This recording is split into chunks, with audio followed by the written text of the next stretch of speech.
Welcome to the thrilling world of Security Squawk, where we explore cybersecurity. Guiding you through online threats, we'll aid you in understanding safety protocols and trends. Meet our gurus, Brian from Exact IT, Reginald from Arc Solvers, and Randy from Tech Rescue.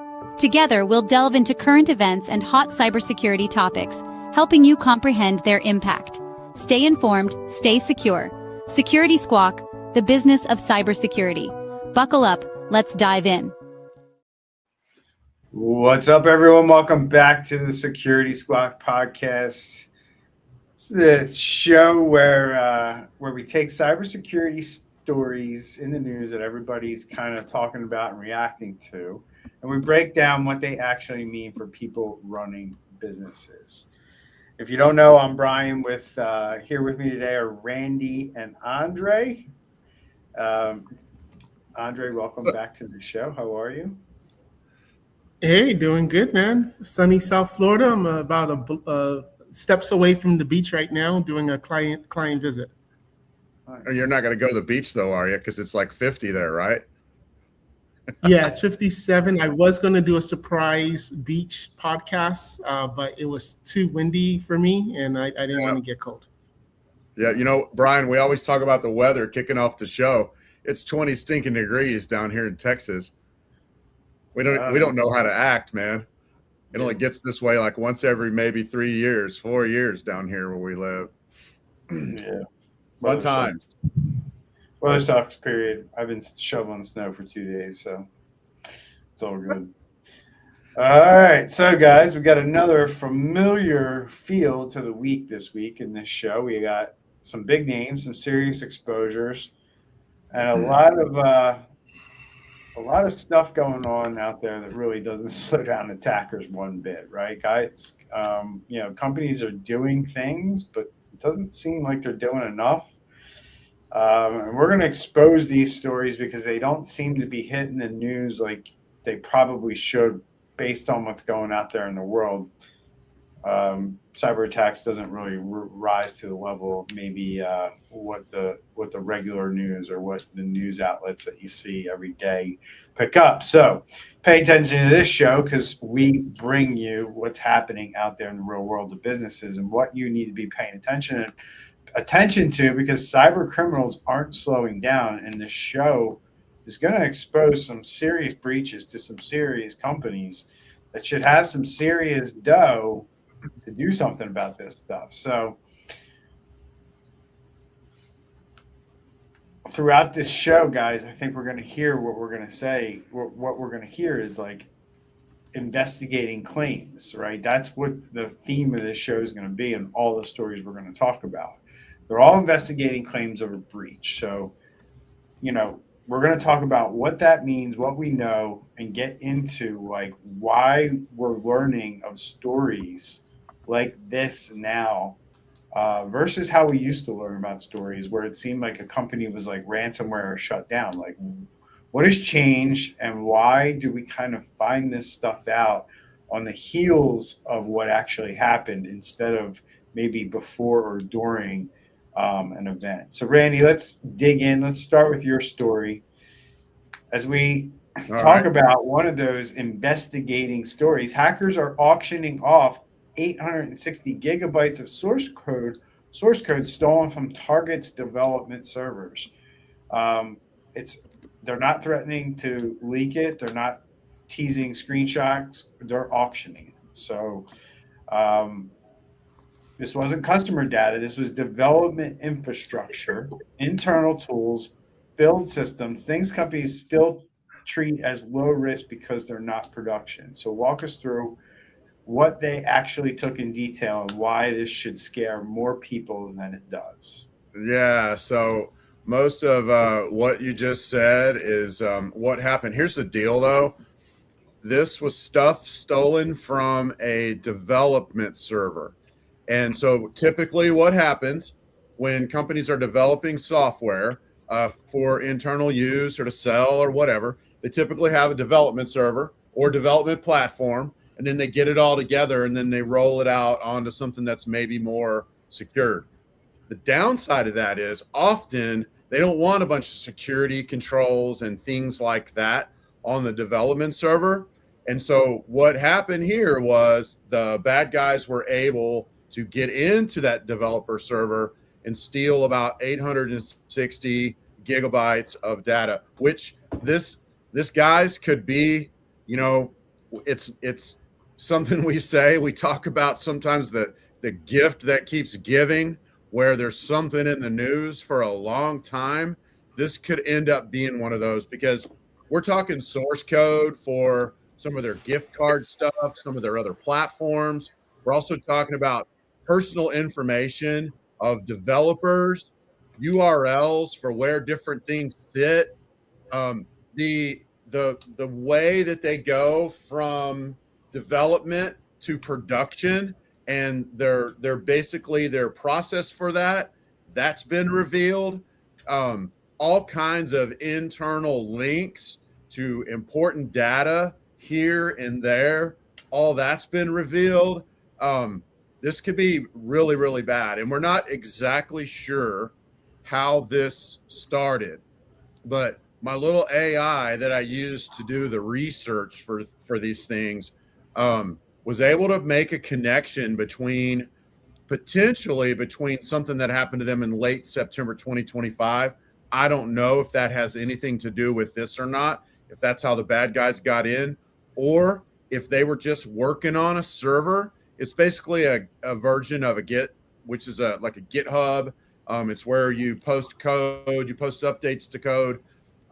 Or, you know, we don't know if it was, you know, they were in some other way, or if they were this server, because typically development servers are lower security, if they were able to get in that way. And it really, there's a couple things that really, really stand out for me on this, Brian. Is one, I think about when the source code was stolen for Microsoft Exchange and how that keeps popping up. It popped up for years, where, you know, they found this or they found that. So now the bad guys will be able to take this source code, run it through their chat GPT, their bad GPT, or whatever they call it, and find vulnerabilities in the source code, and then use those to basically get into the system, maybe get into their live system. They're also, from what I read, possibly APIs. An API is like a behind the scenes link to a computer with a really long, basically, username and password. That's not what they call them, but that's basically what it is. And both of them are very, very long, typically. Sometimes it's just one. But looks like that was probably revealed as well. There might be some data that they ran through the system to test it, which could actually be production data that they hadn't basically cleaned yet. Lot of stuff here that could be really, really bad for Target. And this made me think of, one, just small businesses, small and medium-sized businesses in general that have valuable IP. Your valuable IP needs to be protected. It's very important, whether that's a sales process, whether that's apps you have developed, whether that's your client list, your product stack, whatever it is, your valuable IP, which is intellectual property, has to be protected. And in this case, we need to keep our eye on this. We're going to see this a lot over the next few years, most likely. Now, Target is saying, probably should have said this first, Target is saying, and they're denying it, but the evidence the bad guys are showing to show it's real is pretty damning. So it looks real. And at the same time, we know that Target locked down their development server. They locked it down big time once this, right before this came out. So most likely this is real, but there is a chance this could all just be a bluff. But, you know, I don't see that, but we'll see. So that's basically the gist of what's going on. Well, my thing is, the key word is they're putting in this title article is auctioning. So if they're auctioning, that tells me that conversations with Target were already had, and Target basically said, do whatever you want, we're not going to pay you. And now they're just going for the highest bidder. So that's one thing I saw. Or maybe Target is saying, you know what you have is things that are not necessarily that important, and you're not going to be able to go far with it. So go pound on sand and do, see if you can find somebody, but we're not going to help you. The second thing I wanted to talk about is I'm curious to know how did this happen? Was it like you mentioned, someone's compromised? Like, was a computer compromised? Was it some type of insider, maybe a rogue employee decided to just copy and paste and just sell this information? So that's going to also be interesting to see of how this happened, because how do you have, when you have that much data, and like you said, if you're a small business and you have that much data, of course, you never want to give one person the keys to the kingdom to have access to all of this, but how do you control this? So that's going to be also interesting to see, is like how it happened. Yeah, I read in one of the places where I was doing the research, I read that they had shut down VPN access to the server. And what that means is VPNs allow remote developers to connect to the server. They could even be in the same city. That doesn't mean that they're necessarily like overseas or whatever. Could even be in potentially different parts of the building. I don't know. But apparently they shut that down. So if they shut that down, maybe there was some VPN credentials that were, somebody's got a Fitbit and they've got a username and a password, and, the bad guys just basically figure that out and then use that to try a VPN. And then, like we've said before, man, once they get access to that VPN, they can just sit there and start gathering intel. And maybe that was how they got in, And we always see with VPN, no two-form factor authentication, right? Yeah, we don't, and we just don't know yet. But you're probably onto something there based on other things that we've seen. Maybe credentials or employee names were stolen from the thing that happened in late September. And maybe that's what gave them, hey, a list of developers, and they could start looking out on the internet. Oh, look, Johnny Smith's, who's a developer, his Fitbit password is, Bright Spring 2008 with a hashtag. You know what I mean? Let's try that on the VPN, and then boom, it works. So you're good point there. That could be potentially what happened. Absolutely. I mean, this is a major part that executives, I believe, still underestimate. Source code, it doesn't create immediate headlines, but it makes every future attack cheaper, faster, and way harder to detect. So you guys hit all the points, all the nails on the head when it comes to this stuff. Targets, who knows what the future may hold when it comes to this stuff. But it's something that you need to pay attention to, especially if you do things like develop software, create software. And I think, as we move into AI, guys, I think every business is going to be forced to be in that world where they're creating something, software, right? To solve a problem, to do something that like people are having a hard, like, I don't think people really understand. Like, think about it. Like if something as simple as like, hey, this application isn't talking to this application, like now you have to go find the software developer and go get somebody to build that for you.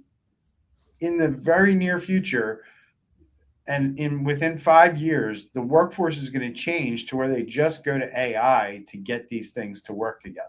And it's going to be things where you have this stuff sitting around in your network just because AI created it for you. And if you're not aware that that's what's going on and this is what is existing in your network, I think that's why we're talking about this today, because you have this here and it's going to be a bigger problem for more companies as we move into this new world of AI. Yep. All right, Andre, you ready, buddy? I'm ready. Time to bring in your topic here, sir, which is it actually fits perfectly with where we're going with the show, as we have an unprotected database that exposed roughly 48 million Gmail records and over 6 million Instagram records sitting online, unsecured, no authentication, no encryption.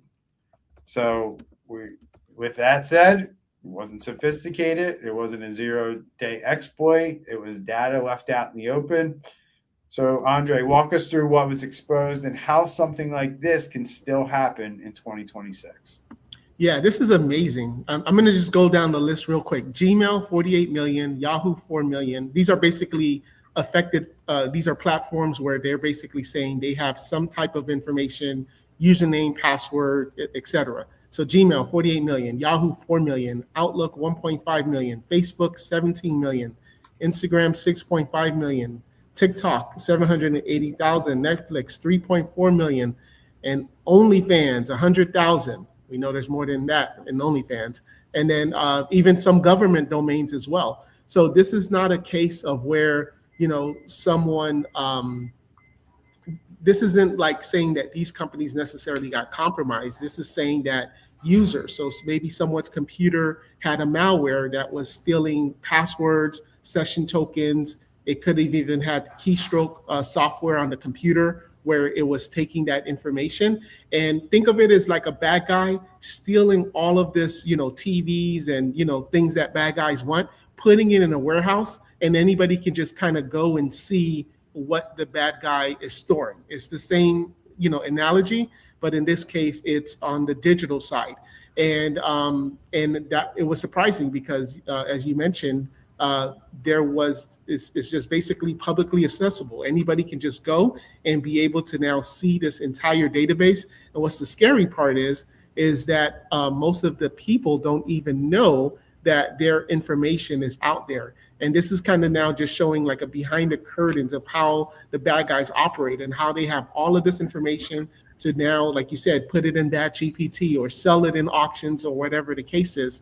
So this is, again, not necessarily that Gmail, Yahoo, Facebook, et cetera, got breached. This is most likely on the internal system of the user, that they had some type of malware, and then all of this now just went into this one huge database. Yes, sir. Yeah. This is one of those quiet failures that nobody wants to talk about. So, we're in those situations again. No ransom note, no countdown clock, no pressure, just massive exposure because basic controls weren't there. So, Randy, I'm going to kick it over to you. From what you see out there, this open database stuff, accidental or not, it's real. It's a real threat. Companies keep doing it. What's going on? I mean, this particular one. So the number. So the person found it, and it took a month ish, possibly longer, to get the person that found it started reporting it before the company that was responsible for hosting it finally shut it down and blocked it off. It took about a month, and during that month, the number of records actually grew. So it was actively being used. So the number of records actually grew. So this is a big deal. And this looks like, Andre, that it was basically a bad guy's repository.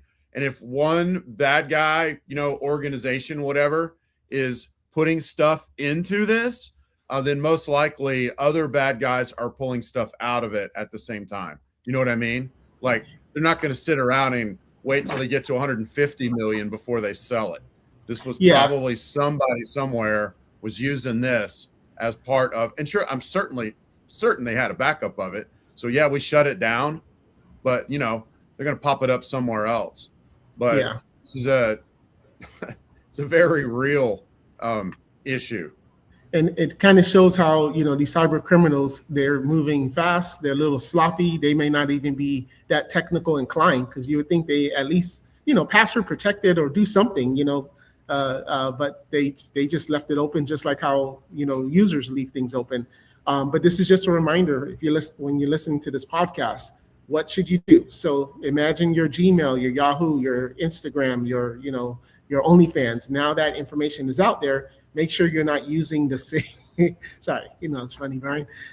Make sure that you're not using the same password for all of your sites. Use a password manager, and then again, two-form factor authentication. We're going to kick it over to some comments here in a second. But yeah, I mean, this should be the scary part to everybody who's out there who doesn't really understand this stuff, right?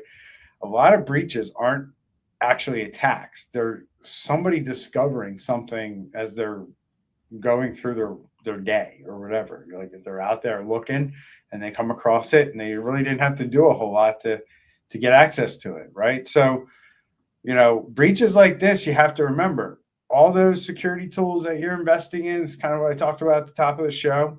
Doesn't matter. Like these things are not set up to trigger alerts if they're just sitting out there like this, right, guys? So it doesn't trip EDR, it doesn't activate your team. So if you're not actively checking or you have somebody out there who's looking for this stuff, you don't know, and it becomes a massive risk. So guys, let's throw it over to some of the comments. I think this came in at the last segment there with Randy's article, with Dollars of Donuts. It was a scam hire and they gave the PIN to the wrong guy. A couple other comments. It's a common attack to use AI to fake hire. So essentially, deep fake is a real next level threat. So insinuating that the target hack was an inside hire job there, I guess. And then another comment here, solution, phishing resistant MFA for what you were talking about there, Randy. Thoughts there, guys, on any of those? Yeah, that's a great the last comment about the phishing resistant MFA. Basically what that means is it's an MFA that's tied to a known device. I'm not going to get into the super technical, but it's tied usually to a biometric, or it's tied to an actual like a physical key. But the reality is it's harder with that. Harder to get in. At the same time, though, we've seen even when there's phishing resistant MFA, we've seen these annoying recurring MFA attempts, and they'll pop up on the machine. And maybe you got to do a biometric or whatever, but they'll pop up on the machine on your phone or whatever, and people get them all night long. And I remember a hack a few years ago where somebody actually clicked on one. But that's why they say resistant and not phishing proof. But it's just making it a little harder to do the MFA. So a lot of good comments here today. Yes, sir. I would love to see, all of these companies we mentioned have security researchers, right? So Google, Yahoo, everybody like that.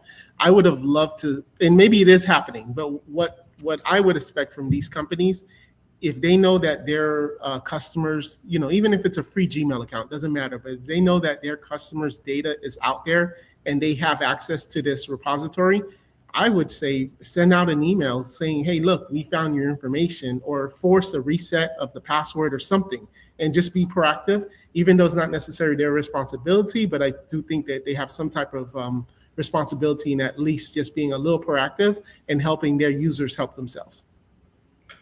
So good point, Andre. So let's kick it over to, I'm going to go a little rapid fire here and try to get through this as quick as we can, but I'm bringing kind of 3 different articles that highlight kind of the same thing here about these different companies investigating these claims by groups who are either hitting them with ransomware or breaching them in some way. And we can talk about why this is happening, guys. And we've seen this before with big companies and claims that they've been hit, but it might not be them directly. It might be a subsidiary or a smaller company vendor that they work with. But the first one up is Nike. Nike says it's investigating claims from the WorldLeak ransomware group, guys, which says it stole internal Nike data and plans to release it. Nike hasn't confirmed the specifics yet. But that's standard language from what we see today early on when they don't really know what's going on. But it's also part of the problem. These groups don't need to bluff anymore, right? Their leverage is credibility. And when they say they have the data, history says they usually do. Mm-hmm. So when companies go quiet during investigations like this, what does that silence really protect? What are your guys' thoughts there? I mean, I'm not sure. So like in this case, it seems to be maybe that it was related to Salesforce again. Right. Which that's one of those things that we've been seeing for like what now, like several months, over and over and over. It's pretty crazy. Why do these companies keep choosing to go dark when this stuff happens? Like we find out Um, more from the cyber criminals than we do about these companies. These companies, like, this isn't like this company doesn't know this is going on, right? Internally, they are working to figure out what the heck is going on, how this happened. There's people losing sleep at night, right? That's the side of this we don't see, right? So why do they choose to act like this isn't going on and they're not more forthcoming? Like, do if do attackers lose leverage when these companies don't come out, or does this silence usually help them? I think, Brian, that they're doing what their lawyers are telling them to do. And their lawyers are making calculated risks like, okay, if we do this, plus we're transparent, this happens. Or if we do this and we're tight lipped, this happens. And yeah, this is worse, but losing consumer confidence when we're transparent. I don't know. I wonder, and I bet it's something like that, some kind of discussion like that that's going on.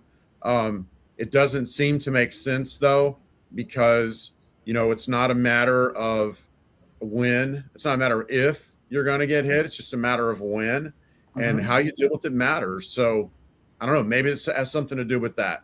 Maybe it's their lawyers or their insurance saying that that's the better play here, than just being open and honest about it, which maybe not be what's going on here, but I know that's driving lots of laws and lots Mm-hmm. of regulations forcing companies. Because you're right, your average bloke whose name's involved in here and doesn't know that his or her password's been stolen and this and that now falls victim to a phishing scam or something.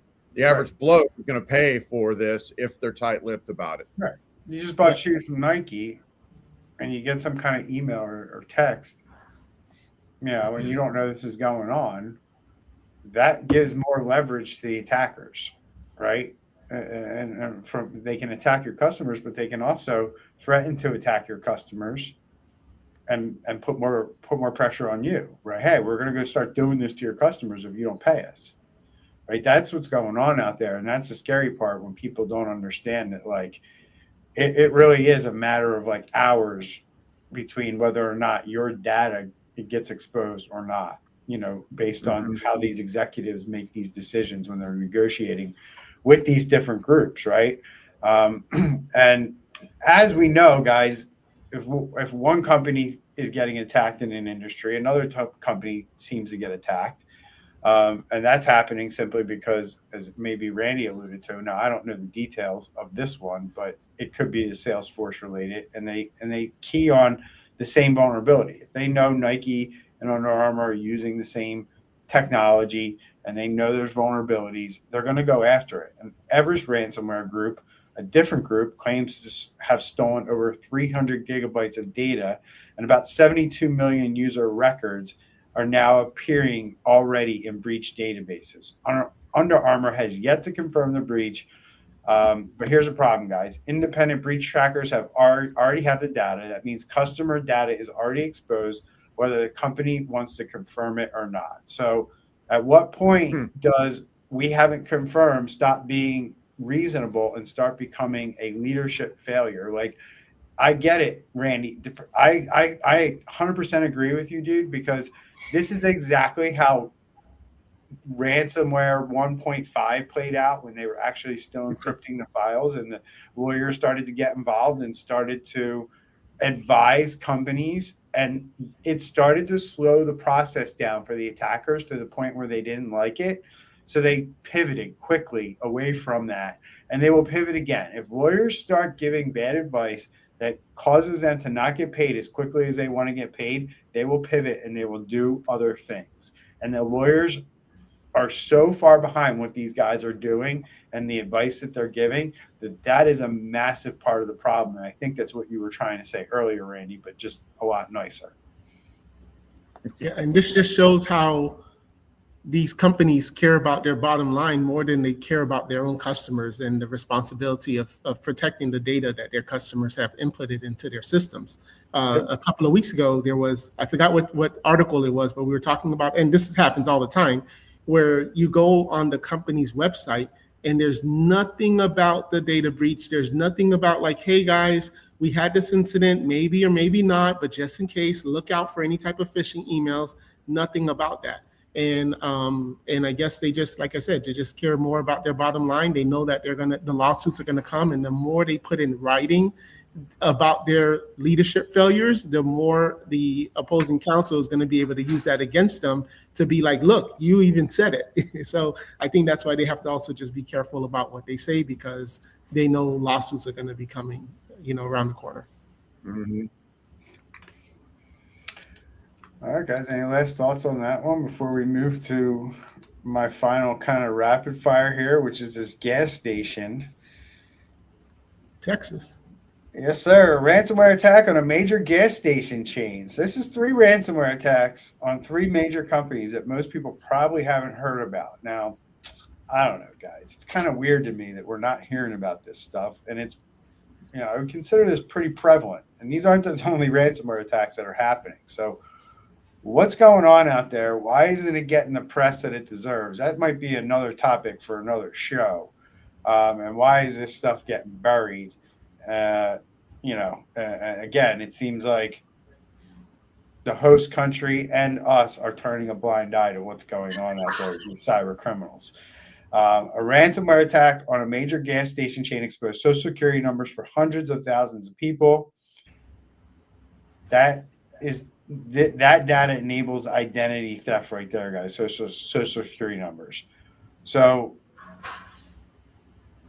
what is going on here with all this data theft and stealing of customer information? Because what happens when cybersecurity, again, I think we're in that spot where all this is all happening because cybersecurity is relegated to an IT issue instead of a C-suite business risk issue. And that's why we have social security numbers out there and all this data being exposed. We got Under Armour data already on Have I Been Pawned. I mean, if it's there, it's everywhere, right, Randy? I mean, that's like the bottom of the barrel website. If it gets there, then like it's everywhere. I mean, because we have other tools that find stuff way before that website. So just thoughts there, like what's going on, and these are 3 major attacks in the last week that I don't know. I didn't hear about them until I did research for the show.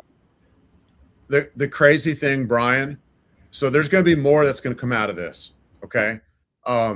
Potentially, because the article is based on a basically where they had to report to the state of Maine about a breach. That's where a lot of the info for this article comes from. This happened in Texas. Texas has breach laws. Texas has this. It's a big deal here. We were one of the first states to pass this. I don't know if they've already done it here. Maybe Texas doesn't make this public. I don't know the details there, but it's really odd that this is coming through Maine and not through the Texas Attorney General's office. And it makes me wonder if this company's got some more explaining to do. I don't know. Also, it says in the article that they basically restored from known good backups. And what that says to me, once again, I don't know the deets. I'm just reading between the lines. What that says to me was either they negotiated, negotiations failed, or they chose not to negotiate and said, customer data, who cares that it's all been released? This is going to have a trail that follows it. It's going to be a trail of have they reported in Texas where they're based, and then a trail of lawsuits because they chose to just restore from the data and not pay the ransom or not negotiate or whatever that they did. I think there's going to be more that's going to come out of this over the next probably 18 months. And Brian, to answer your question of why aren't we hearing about it, I think, I think the consumer's numb. It's already everybody gets the fake phishing emails, the text messages, and everything like that. And it's just like we already know our data's out there. And then, of course, it hasn't been a slow news week, right? In all of the other politics and world things that's happening. So it's just that, the news is going to not really get viewers from these type of articles. But if it was a slow news week, then yeah, definitely, I'm sure where Andy turns on the 6 o'clock news, that this gas station would have been front and center. But right now, nobody cares. I've not been able to do that in like 20 years, man. Watch the 6 o'clock news. And this is such a great point from Anthony Webb. Why is a convenience store holding social security numbers? Why do they have the personal data of 377,000 people? Maybe there was some sort of rewards thing that people could sign up for. I don't know, but using it's usually in these cases, definitely, number one, if you have employees, you're going to have this stuff now. There's only 150 stores. Correct. So, but if they've been in business for 40 years, they could have that many social security numbers. And, obviously maybe half of them are dead people, but, it could be all employees, contractors, right? From legacy kind of back office systems for things like payroll and, ARAP, benefits, background checks. Could also be, like you said, rewards programs, or maybe they have a credit card, like a store credit card, gas card type of thing, and they're collecting people's social security numbers that way as well. To get like a credit report on them. Yeah, a gas card. Yeah, right. There's lots of gas that companies have their own cards, right? Don't know. You shouldn't be holding on to that stuff. Absolutely. Quite frankly, if you are going to be doing that stuff, you should just handle it. Let a third party handle all that, like a bank, and don't try to be your own bank, so to speak, right? So that's my thought. So, yeah, absolutely. Good comment there. Data governance, bad management, absolutely. Again, this is where I say, these things become an IT issue and not a C-suite issue, right? And that's what happens when it's an IT issue. The stuff gets missed, the risk gets missed. The IT guys do their stuff, what they think they're doing right. They make it work, and they back it up, hopefully. But that doesn't mean it was properly handled from a governance standpoint, all right? And that is bad management. Sure is. Good input there from Anthony Webb. I appreciate the support. If you want to support the show, guys, you can help us out. You can support the show directly at buymeacoffee.com/Security Squawk. We don't bring on sponsors. We get asked all the time to bring people on, to interview them. This isn't an interview style podcast. We don't bring guests on so they can promote their products. If there is a product that the three of us like, we will that we use and we recommend, we're obviously going to talk about it on the show. Other than that, we keep this show ad-free, sponsor-free, and we're going to bring it in. You guys have anything else you want to discuss before we wrap it up? Go ahead. Yeah, I have one. I just remembered it after we talked about the gas card. So I was at a flight from a conference last week, and I was on a commercial flight, and the stewardess basically was trying to advertise the credit card of this airline. And someone, I guess, prior to the flight took one, but they didn't fill it out. I guess they took the little, how they hand it out and say, fill out. So I was just curious. So I opened it, and it was basically like your old school, fill out your name, your social, your driver license and stuff like that. And I was still surprised. Obviously, when they're offering this, it's the middle of the air. There's not good internet reception. They're trying to capture it because I guess they're trying to give out the points and make people do like an emotional buy right then and there. But just imagine something like that. Maybe this person did fill out their information. They left their social, or you just have a rogue employee that collects, 15 of them, but only turns in 10, keeps 5, and then takes all of the identity theft. So I think we got to think of, or we as a society have to think of better ways of protecting the consumer's information. Yeah, at the end of the day, consumers need to kind of take that in their own hands as well and understand what you do. You would never fill that out and leave that behind. Most of those, most of those come with like a QR code or a website that you can go to on your phone anyway. I would just take that option, like scan the QR code and do the application on your phone or on your computer at a later time. And, you know, you don't have to fall for the pressure of doing it on the plane, you know, to get the extra bonus points. The bonus points will be there if you do it on your phone too. So, but food for thought there. Let's wrap it up, guys. This week wasn't about, you know, elite hackers or exotic exploits. I don't think any of our shows for the last 2 months have been that. It was about exposure, hesitation, and basic failures that keep repeating. So this week we talked about dev systems that were left open, databases exposed with no protection, and data stolen before companies could even admit it. So if you're running a business, remember this: if attackers get data, assume it will be sold. If it's exposed, assume someone already copied it. And if your response is silence, the people paying the price aren't the attackers. So remember that. This episode helped. Hit subscribe, share it, leave a review. Remember to support us at buymeacoffee.com/Security Squawk. For Randy, Andre, and we will see you next week. Stay safe. Take care, everyone. Bye, everyone.